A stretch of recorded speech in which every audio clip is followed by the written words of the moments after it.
उत्पत्ति अध्याय 13। तब अब्राम अपनी पत्नी और अपनी सारी संपत्ति लेकर लूत को भी संग लिए हुए मिस्र को छोड़कर कनान के दक्षिण देश में आया। अब्राम भेड़ बकरी गाय बैल और सोने रुपए का बड़ा धनी था। फिर वह दक्षिण देश से चलकर बेतेल के पास उसी स्थान को पहुंचा जहां पहले उसने अपना तंबू खड़ा किया था, जो बेतेल और ए के बीच में है। यह स्थान उस वेदी का है जिसे उसने पहले बनाई थी, और वहां अब्राहम ने फिर यहोवा से प्रार्थना की। लूत के पास भी, जो अब्राम के साथ चलता था, भेड़ बकरी गाय बैल और तंबू थे। इसलिए उस देश में उन दोनों के लिए पर्याप्त स्थान न था कि वे इकट्ठे रहे। क्योंकि उनके पास बहुत धन था, इसलिए वे इकट्ठे न रह सके।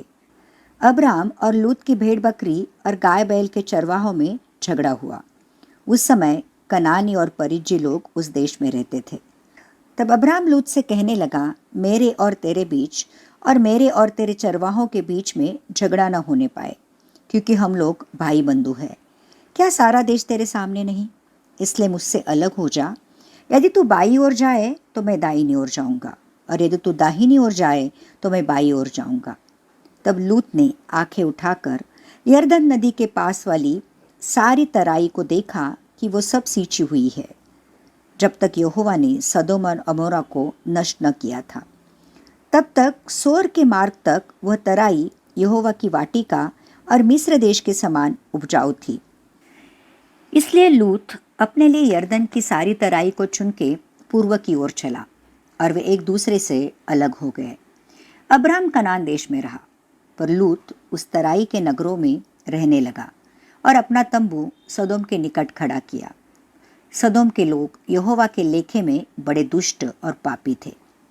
जब लूत अब्राम से अलग हो गया, तब उसके पश्चात यहोवा ने अब्राहम से कहा, आँख उठाकर जिस स्थान पर तू है वहां से उत्तर दक्षिण पूर्व पश्चिम चारों ओर दृष्टि कर, क्योंकि जितनी भूमि तुझे दिखाई देती है उस सब को मैं तुझे और तेरे वंश को युग युग के लिए दूंगा, और मैं तेरे वंश को पृथ्वी की धूल के किनकों के समान बहुत करूंगा। यहाँ तक कि जो कोई पृथ्वी की धूल के किनकों को गिन सकेगा, वही तेरा वंश भी गिन सकेगा। उठ, इस देश की लंबाई और चौड़ाई में चल फिर, क्योंकि मैं उसे तुझी को दूंगा। इसके पश्चात अब्राम अपना तंबू उखाड़कर ममरे के बांज वृक्ष के बीच, जो हेब्रोन में थे, जाकर रहने लगा, और वहां भी यहोवा की एक वेदी बनाई।